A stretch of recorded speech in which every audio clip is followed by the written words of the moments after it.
più tra i farfalloni.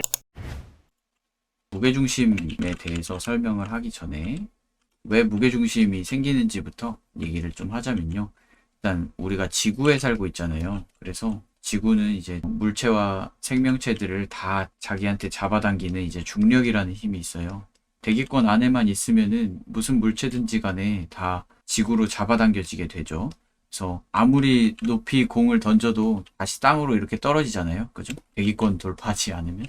그래서 사람들도 이제 서 있는데 지구 위에 서 있는 사람도 있고 지구 입장에서는 지구 아래 서 있는 사람도 있지만 모두 우주로 날아가지 않고 지구에 잘 붙어 있을 수가 있게 됩니다. 그래서 그게 무슨 뜻이냐? 지구 위에 있는 사람들은 모두 지구로 잡아당겨지는 힘을 받고 있다는 뜻이에요. 그래서 우리가 이렇게 평소에 그냥 차렷 자세로 이제 서 있으면은 아무 힘도 주지 않고 그냥 서 있는 상태인 게 아니고 아무 힘도 주지 않으면 이렇게 누워 있는 상태가 되겠죠.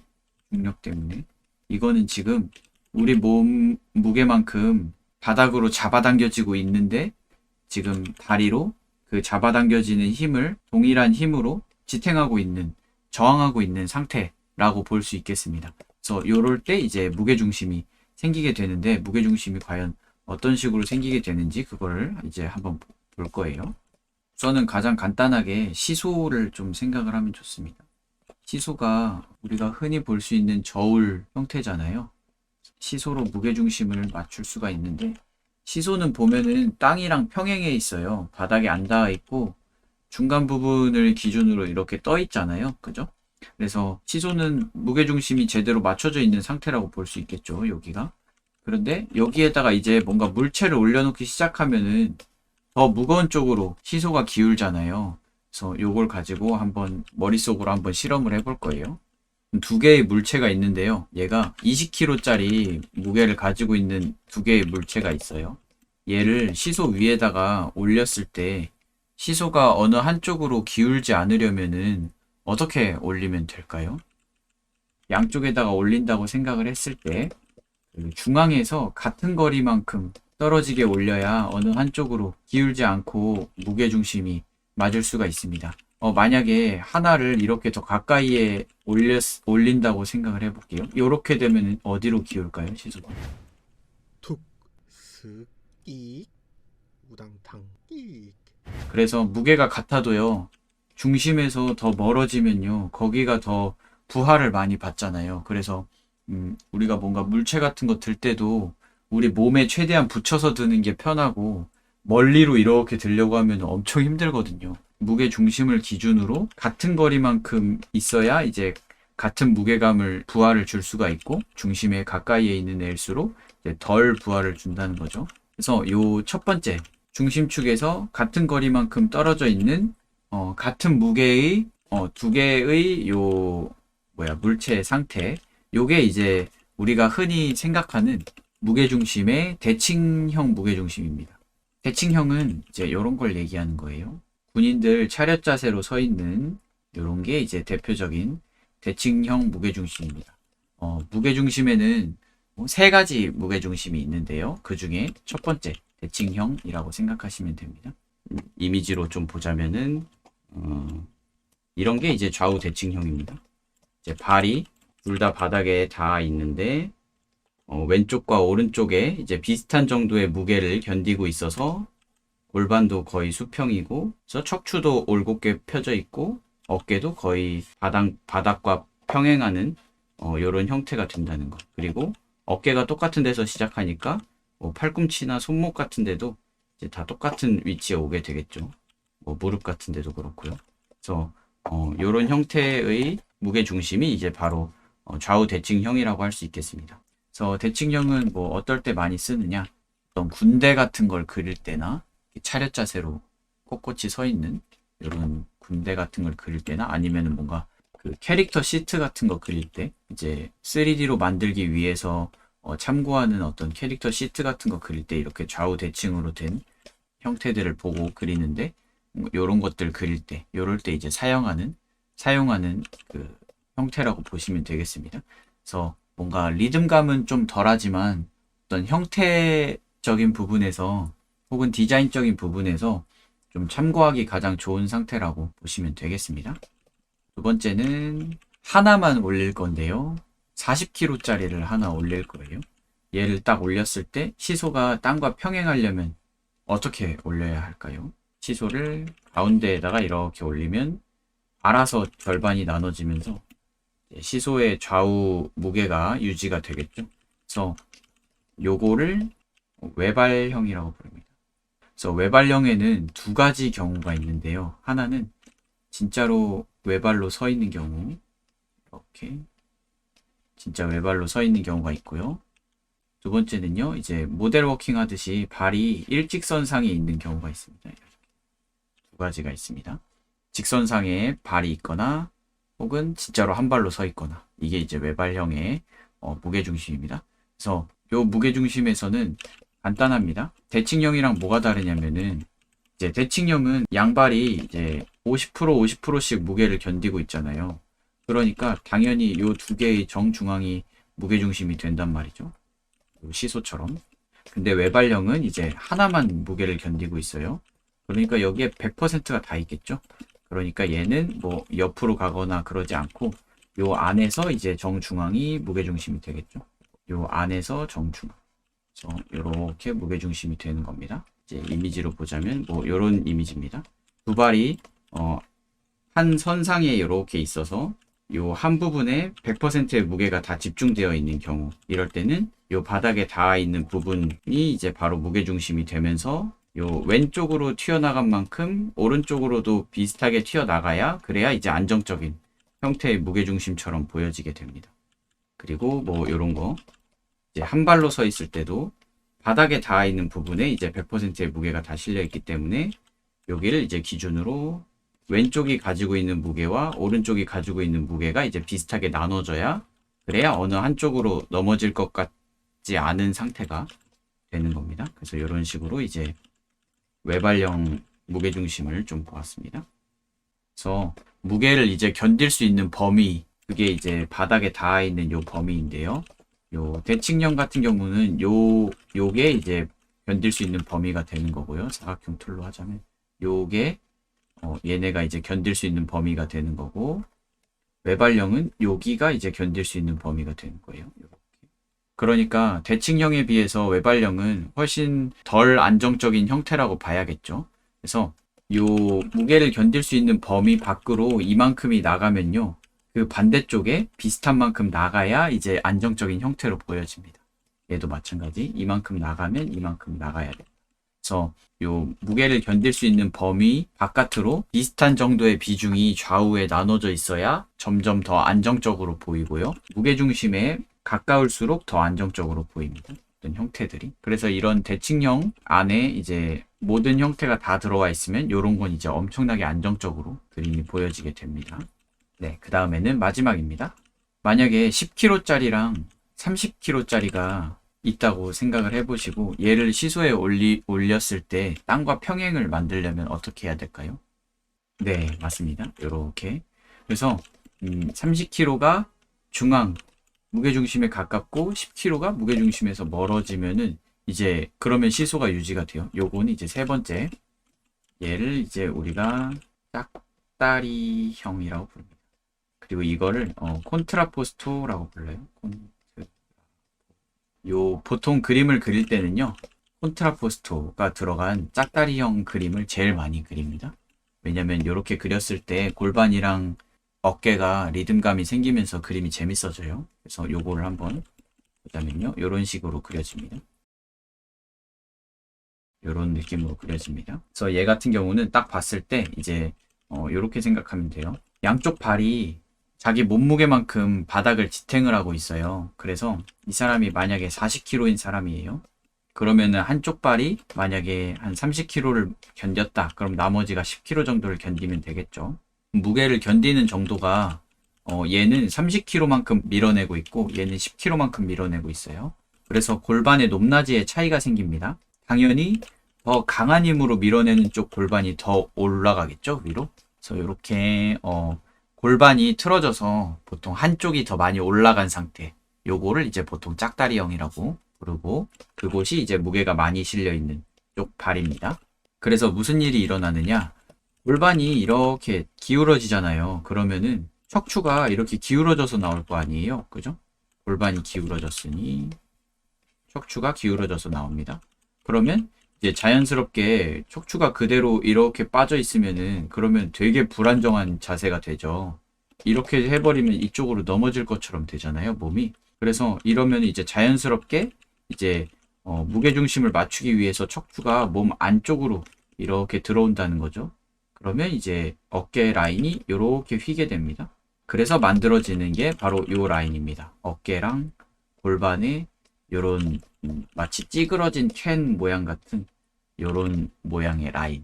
그래서 무조건 이런 모양이 되는 건 아닌데 이제 정리를 하자면 발 양쪽이 견디고 있는 무게가 달라서 더 높아지는 골반이 생기는데 그러면 척추가 수직이 아니고 약간 사선으로 나오게 되기 때문에 무게를 맞추기 위해서 휘어지면서 몸 안쪽으로 들어오게 되고 그러면서 이제 어깨가 수평이 아니고 사선으로 꺾이게 된다는 거죠. 그러면서 이제 생기는 거를 이제 콘트라포스토라고 부르는 거예요.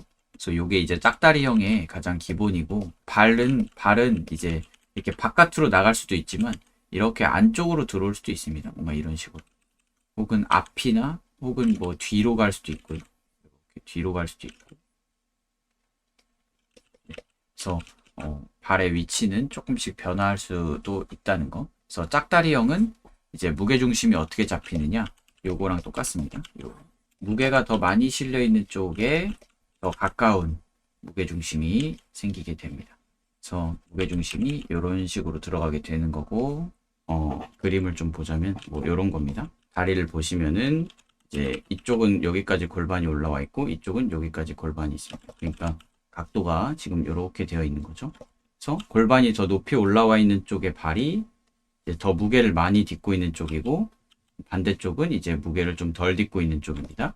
그래서 무게중심은 무게를 더 많이 딛고 있는 요 왼쪽에 더 가깝게 잡히게 되겠죠. 그래서 요 정도 이렇게 무게중심을 잡아 보시면 왼쪽과 오른쪽이 비슷한 정도의 부피를 가지고 있는 거를 좀 확인을 하실 수가 있습니다. 그리고 자연스럽게 골반이 이렇게 사선으로 기울어졌기 때문에 척추는 이렇게 휘어지면서 어깨는 이렇게 높낮이가 만들어진 거죠. 이쪽이 높아지고 이쪽이 낮아지고 이쪽이 낮아지고 이쪽이 높아지고 그래서 마치 찌그러진 캔 모양처럼 골반과 어깨의 높낮이가 생기게 된다는 거. 그 옆에 것도 보시면은 얘도 마찬가지로 골반이 이쪽이 높고 이쪽이 낮은 이런 형태를 취하고 있습니다. 그러니까 이렇게 골반 라인이 형성이 되겠죠. 그러니까 이쪽 다리, 골반이 더 높은 쪽의 다리가 이제 무게를 더 많이 딛고 있는 쪽이 될 거고 그 반대쪽이 이제 무게를 덜 딛고 있는 쪽이 되겠죠. 그러니까 무게중심이 무게를 더 많이 딛고 있는 쪽에 더 가깝게 이런 식으로 설정이 될 거예요. 그러면 이제 거기를 중심으로 선을 딱 그어 보시면 이제 좌우에 비슷한 정도의 부피감이 나오게 되고 그리고 마찬가지로 척추는 사선에서 시작했기 때문에 이렇게 휘어지면서 이렇게 골반과 어깨의 관계성을 또 볼 수가 있죠. 높아진 골반 쪽이 어깨가 낮아지고 낮아진 골반 쪽이 어깨가 높아지고 무게를 견딜 수 있는 범위는 이렇게 넓죠. 짝다리형은 이렇게 넓습니다. 그런데 무게중심을 기준으로 좌우의 비중이 비슷해야 이제 안정적인 형태로 보여집니다. 그래서 요거는 이제 셋 다 마찬가지예요. 대칭형이나 외발형이나 짝다리형이나 모두 무게중심을 기준으로 좌우의 비중이 비슷하면 비슷할수록 무게중심에 가까우면 가까울수록 더 안정적인 형태가 되고 그 바깥으로 나갈수록 이제 불안정한 형태가 되는데 그 바깥으로 나간 비중이 오른쪽에 나간 만큼 왼쪽도 나가야 이제 균형을 잡고 서 있을 수 있고 만약에 오른쪽이 나가 있는데 왼쪽이 안 나가 있다. 그러면 잠시 후에 이렇게 넘어질 사람처럼 보이게 되겠죠. 근데 이제 여기서 한 가지 명심해야 될 부분은 저희가 본 거는 시소를 통해서 봤어요. 그러니까 2D 상태를 본 거예요. 2D 상태. 근데 실제 세상은 3D잖아요. 그러니까 설명은 간단하게 하기 위해서 이렇게 2D로 설명을 했지만 실제 무게중심은 이런 식입니다. 이렇게 원뿔 위에 이렇게 원판이 올라가 있는 느낌. 그래서 좌우만 맞출 게 아니고 앞뒤도 맞춰야겠죠. 그래서 만약에 사람이 이렇게 서 있을 거다. 그러면 만약에 발이 한쪽이 여기에 있다. 그러면 발은 반대쪽은 여기에 있어야겠죠. 이런 식으로. 그래야 무게중심을 맞추고 이렇게 서 있을 수 있겠죠. 그래서 저희가 해본 거는 요 시소 2D 상태의 무게중심으로 해봤지만 실제 세상은 3D이기 때문에 우리가 실제 이미지 안에서 생각을 할 때는 이제 좌우만 맞출 게 아니고 앞뒤까지 생각을 하면서 맞춰야 한다는 거. 이렇게 좀 더 확장해서 생각을 해보시면 되겠습니다.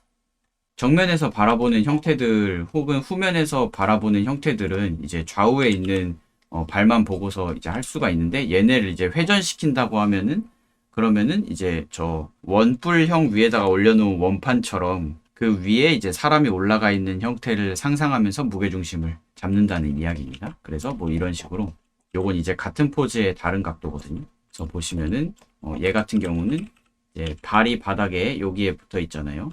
그러니까 하나의 선상에 발이 모두 붙어 있기 때문에 요런 상태에서는 이제 외발형이라고 볼 수 있겠죠.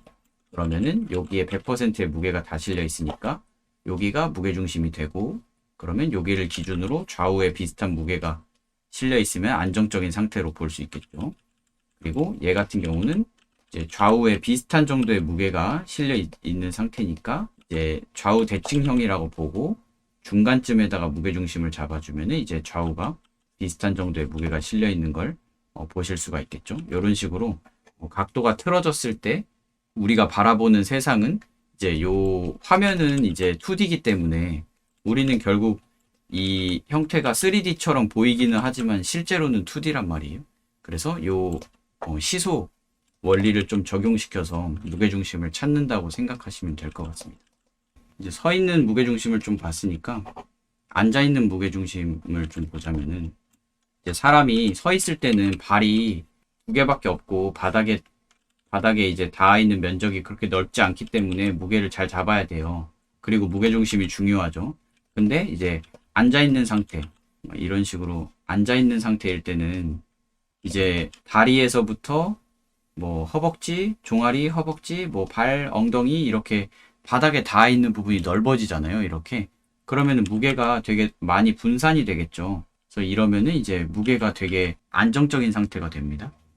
그래서 아까 말했듯이 바닥을 지탱하고 있는 부분에 너비가 이제 안정적으로 캐릭터가 있을 수 있는 범위라고 했어요. 그래서 앉아 있는 상태일 때는 그 범위가 엄청 넓어지는 거죠. 그래서 이렇게 앉아 있을 때는 이 범위 안에만 몸이 들어와 있으면 이제 안정적인 상태라고 보게 되는 겁니다. 근데 만약에 몸이 이렇게 바깥으로 이렇게 몸이 이제 바깥으로 나가게 되면은 이렇게 몸이 바깥으로 나가게 되면 이제 무게를 견디는 부분은 여기인데 몸이 이렇게 바깥으로 나간다. 그러면은 무게가 안정적으로 견딜 수 있는 부분 바깥으로 나가면 이제 몸이 뒤쪽으로 기울게 될 거 아니에요. 그러면은 뒤쪽으로 와서 이렇게 발라당 넘어지게 되겠죠. 그래서 그렇게 되지 않도록 이제 몸이 뒤로 빠져나가게 되면은 이제 팔로 이렇게 지탱을 하게 됩니다. 보통. 그래서 그 이미지가 이제 요 이미지인데 발에서부터 엉덩이까지 이렇게 무게중심을 지탱할 수 있는 부분이 넓어졌어요. 근데 몸이 무게를 지탱할 수 있는 부분 바깥으로 나갔어요.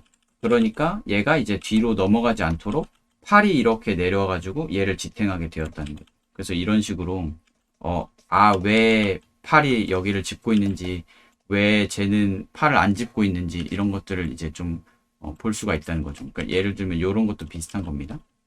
지금 무게 중심이 한 여기쯤인데 그러면 몸이 뒤쪽으로 좀 나가 있기 때문에 무게가 이쪽으로 왼쪽으로 좀 쏠려 있는 상태란 말이죠. 그러니까 넘어지지 않도록 이렇게 팔이 내려와서 이제 무게를 이렇게 견뎌주는 거죠. 그러면 팔이 바닥에 닿는 순간 무게를 지탱할 수 있는 부분이 여기에서 여기까지 이렇게 넓어지면서 안정적인 상태가 되는 겁니다.